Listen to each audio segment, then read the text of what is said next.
우리 함께 하나님의 말씀 보겠습니다. 마태복음 1장 18절에서 25절까지의 말씀입니다.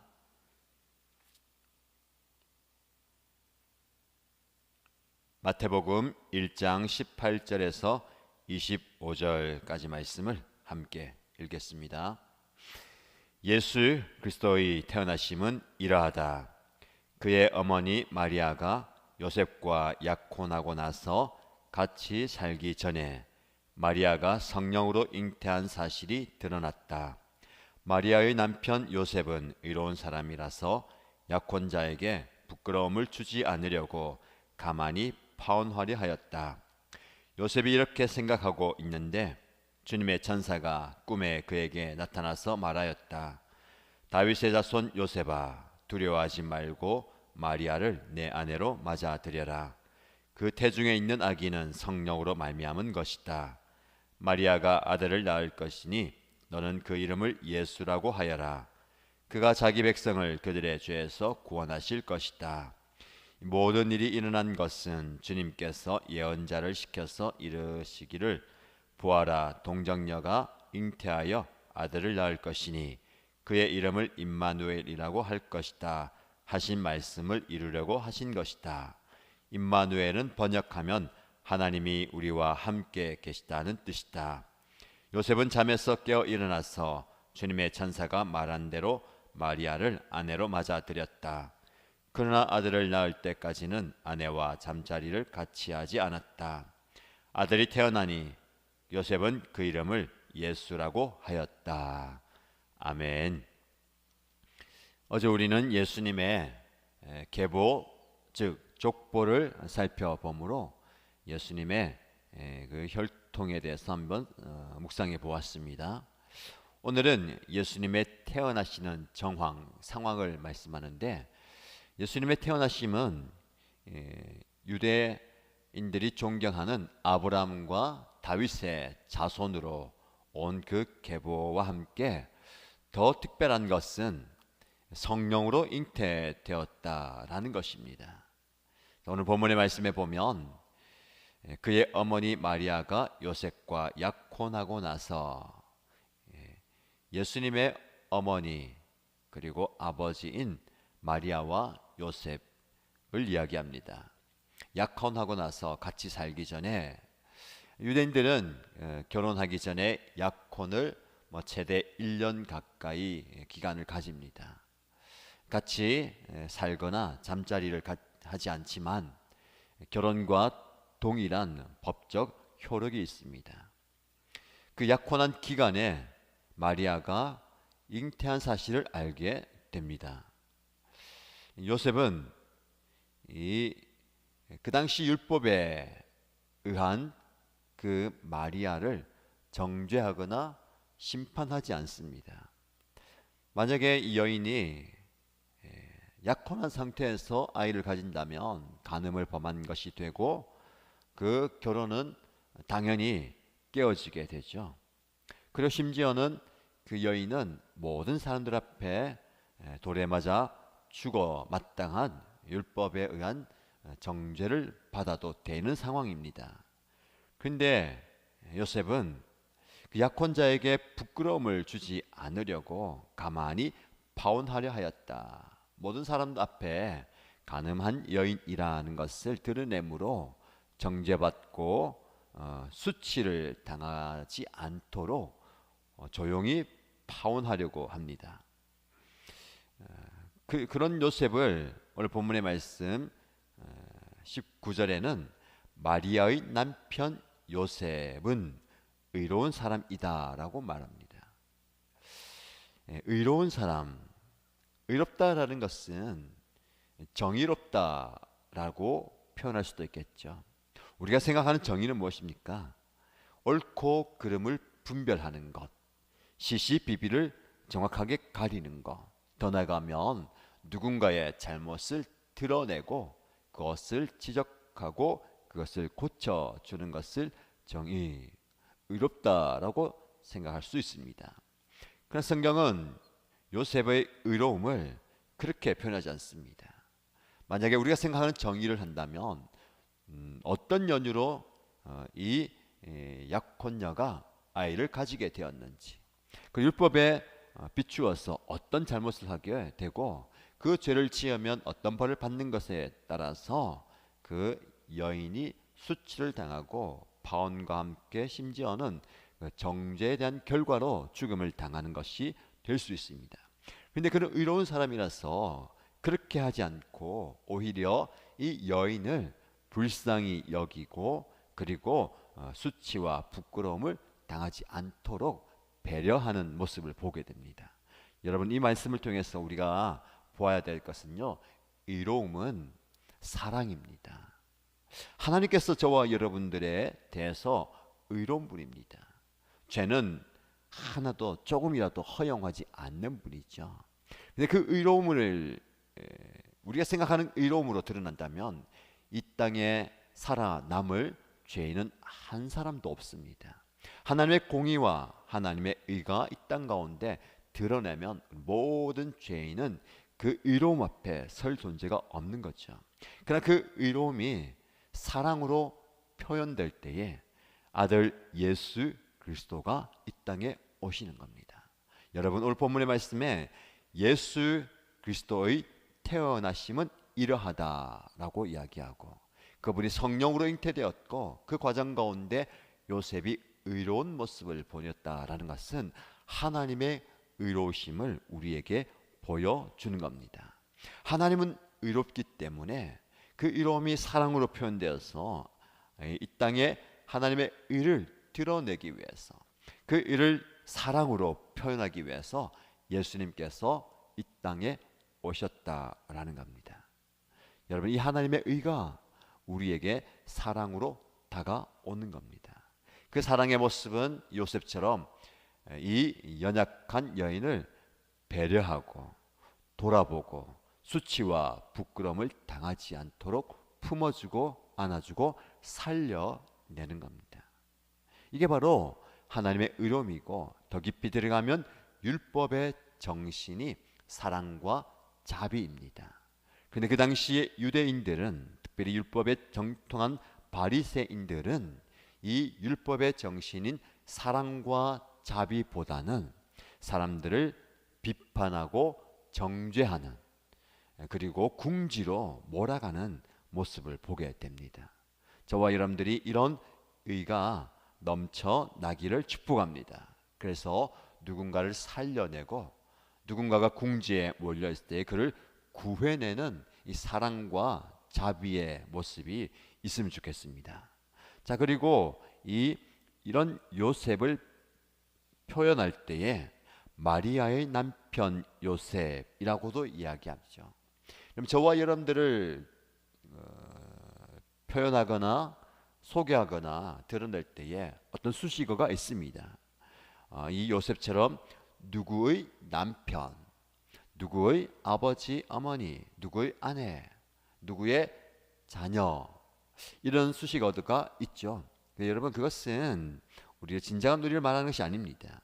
외부적인 관계에 의해서 맺어지는 조건이죠. 뭐 회사에 나가면 그런 직책, 교회에 오면 어떤 직분, 가정에서의 그 혈연과 맺어진 관계, 그것은 저와 여러분들의 본질은 아닐 수 있습니다. 오히려 그것이 대부분 호칭으로 불리죠. 뭐 교회에서도 마찬가지죠. 그러나 여러분, 우리의 진짜 정체성은 의로운 사람 요셉처럼 저와 여러분에게 이런 수식어가 붙으면 좋겠습니다. 우리를 향해서 누군가가 부르거나 생각할 때에, 떠올릴 때에 누구누구의 남편, 어떤 직책을 가진 사람과 함께 우리의 본질, 우리의 내면을 드러낼 수 있는 그런 의로운 사람, 참 좋은 사람이라든지 그런 수식어가 따라오게 될 텐데, 어떤 수식어가 붙어야 되겠습니까? 우리의 행동을 통해서, 우리의 말을 통해서 우리에게 붙는 수식어가 정해지는 겁니다.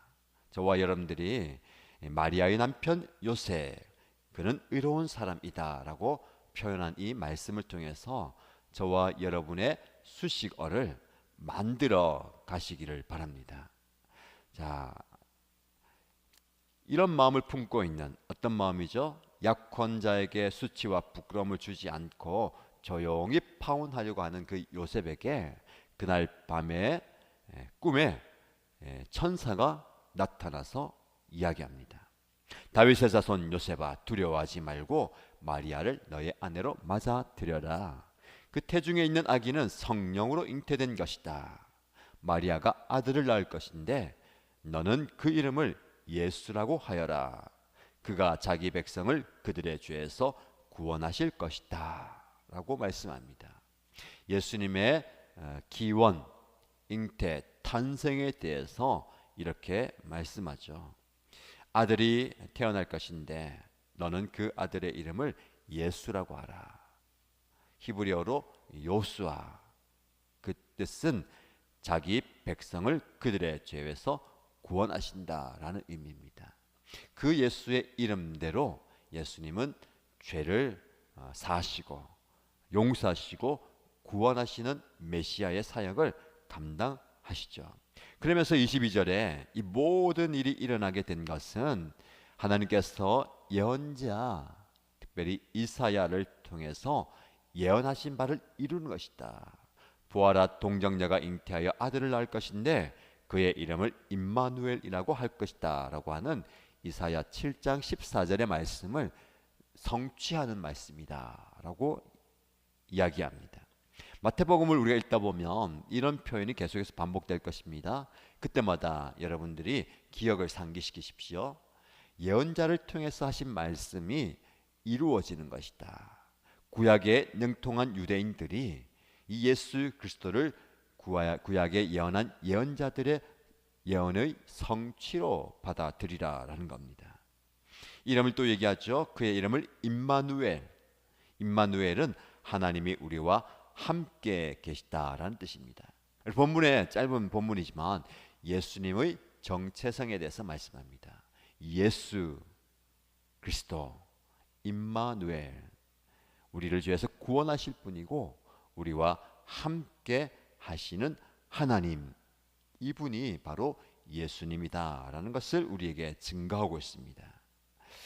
요셉은 그 이야기를 듣고 잠에서 깨어납니다. 그리고 주님의 천사가 말한 대로 마리아를 아내로 맞아들이죠. 그리고 결혼하기 전이죠. 아이를 낳을 때까지는 결혼한 이후에도 잠자리를 같이 하지 않습니다. 왜 그렇습니까? 성령으로 잉태한 그런 아들을 지키기 위해서입니다. 자, 오늘 본문의 말씀에 우리가 또 집중하고 싶은 것은 잠에서 깨어납니다. 주님의 천사가 말한 것을 기억하죠. 그리고 말한 대로 마리아를 아내로 맞아들였다라고 말씀합니다. 이것이 중요합니다. 천사가 말한 대로, 하나님께서 말씀하신 대로, 하나님께서 우리에게 주시는 그 말씀대로 순종하는 것. 여러분, 요셉은 의로운 사람입니다. 왜 본문에 요셉을 의로운 사람이라고 표현했냐면, 첫 번째는 아까 말씀드린 것처럼 다른 사람을 배려하고 그를 사랑하는 모습, 그 사랑하는 모습이 어디까지 이어집니까? 말씀에 순종하는 대로 이어집니다. 여러분, 하나님의 의는 순종으로 이어지는 거예요. 예수님께서 하나님의 의를 이루기 위해서 이 땅에 오셨습니다. 우리를 죄에서 구원하시고 살리기 위해서 오셨어요. 그분이 우리와 함께 하시면서 하나님의 사랑을 증거합니다. 그런데 그 하나님의 의를 예수님께서 이루시는 것이 중요합니다. 말씀대로 성취하는 분이 예수님이세요. 여러분, 하나님의 의는 순종으로 나아가게 만듭니다. 그분은 하나님의 의를 이루기 위해서 이 땅에 오시고 십자가를 지시고 자신의 생명을 내어드리는 하나님의 뜻에 순종하셨습니다. 자, 오늘 본문의 말씀에도 요셉도 그 의를 이루기 위해서 사랑을 표현하고, 그리고 예수님이 하나님의 뜻대로 살아가시고 죽으신 것처럼 요셉도 하나님의 말씀하신 대로 아내를 맞아들이고 이 구원 사역에 동참하게 되는 것입니다. 자, 여러분, 저와 여러분의 삶 속에 하나님의 의가 드러나기를 원합니다. 하나님의 의는 두 가지 모습으로 드러납니다. 사랑으로, 그리고 순종으로. 저와 여러분들이 하나님의 뜻을 붙들고 하나님의 사랑을 표현하는, 드러내는 곳에 적극적이시기 바랍니다. 이 요셉처럼 내가 받아들이기 힘든 상황이지만 이 여인을 품는 것은 사랑이고요, 또 하나님의 말씀이기에 가능합니다. 저와 여러분에게 하나님께서 어떤 말씀을 주십니까? 혹 순종하기 어려운 상황, 그 말씀대로 받아들이고 따르기 어려운 형편이라면 하나님의 사랑을 묵상하시고 하나님의 자비를 묵상하시기 바랍니다.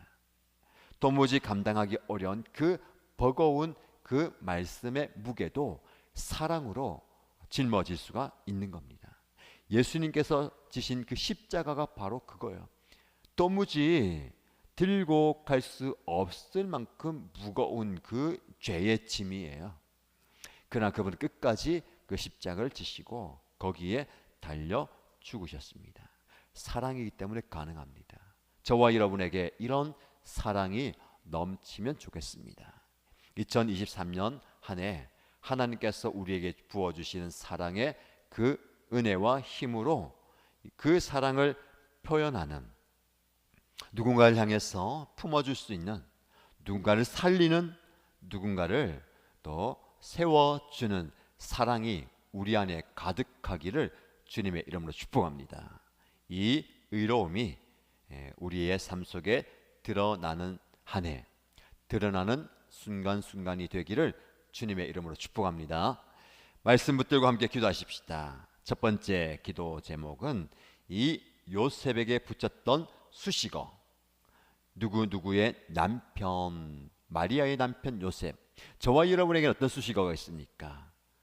직책과 직분도 있지만 그것을 뛰어넘는 우리의 내면을 드러내는 의로운 사람 요셉이라고 일컬었던 것처럼 우리 또한 사랑의 사람 누구, 희생의 사람 누구, 자비의 사람 누구, 의로운 사람 누구라고 붙는 그런 영적 수식어가 있기를 원합니다 라고 기도하시고요.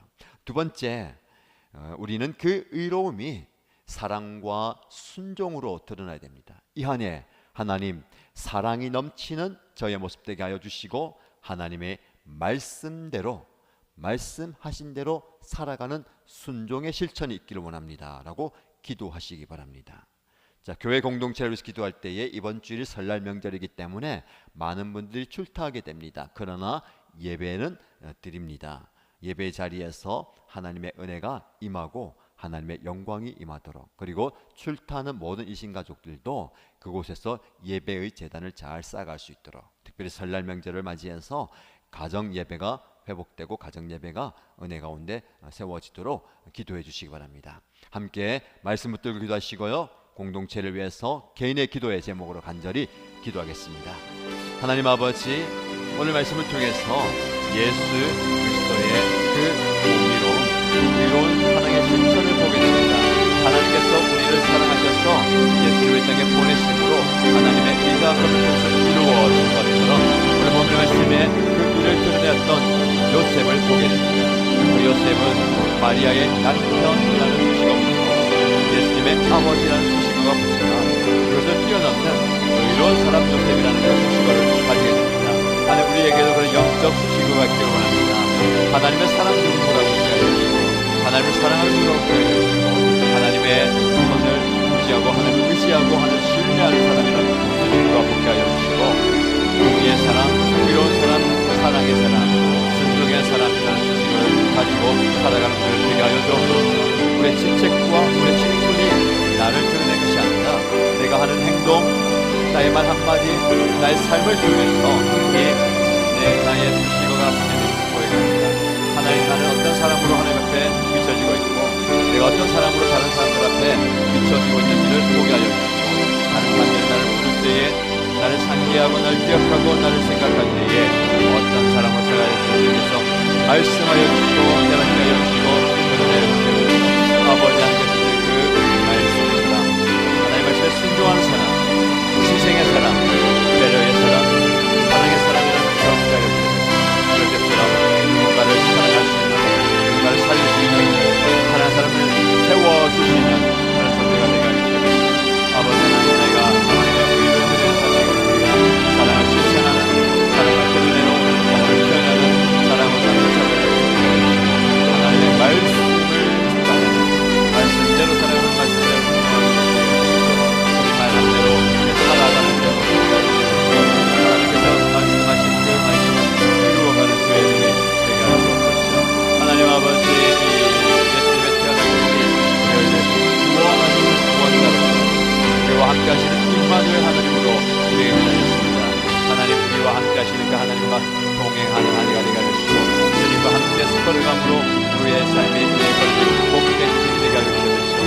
주여 우리를 살려주시고 우리를 구원하여 주시고 우리를 죄에서 건져주신 하나님께서 우리를 세워주신 줄 믿습니다.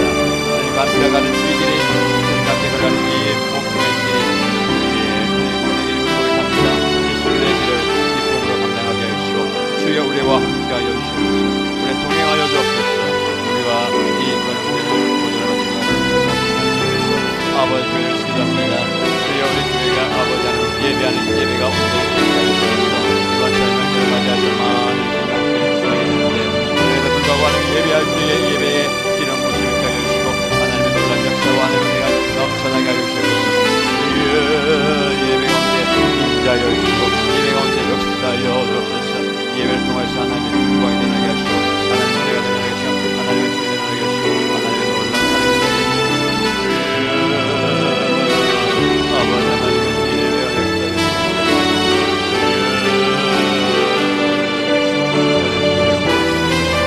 아버지 하나님 예배에 내 성도들이 있는데 하나님의 성도들의 출가에 가득 지켜주시고 지켜주시고 오래 나가게 하시고 안전을 지켜주시옵소서. 안전하게 다니고 싶게 하여 주시고 가족들과 친구들과 함께 예배의 자리를 되게 하시고 예배 제를 쌓아가게 하시고 가정 예배 행복되게 하시고 하나님의 자리가 가족들과 함께 예배할 때에 하나님의 은혜가 하나님의 역사가 하나님의 정이 넘쳐나게 역사하시옵소서.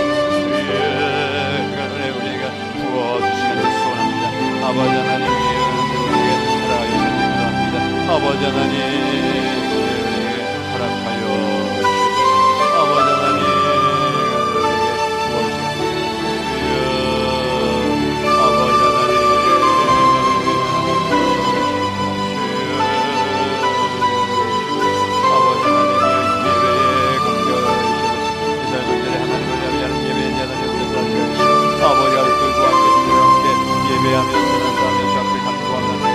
아버지 하나님 그 가정의 가문에 하나님의 은혜가 넘쳐나게 하여 주시옵소서. 아버지 하나님의 영적으로 깨어있게 하여 주시고 하나님께 드리는 그 지혜와 분별을 가지고 아버지 앞에 서게 하시고 아버지 하나님 우리의 시험과 우리의 자신을 속에서 아버지 공격하는 그 사나운 생각들 다 제거하여 주시고 아버지 믿음으로 대승하게 하여 주시고 하나님 말씀이 그것을 하게 해주시고 하나님의 은혜 가운데서 있게 하여 주시옵소서. 흔들리지 않는 아버지의 믿음과 힘을 잡게 하여 주시옵소서. 기도하면서 나아가게 하시고 아버지 하나님의 은혜와 능력을 가지고 하나님의 은혜를 사모하며 주님의 역사를 기대하며 아버지 하나님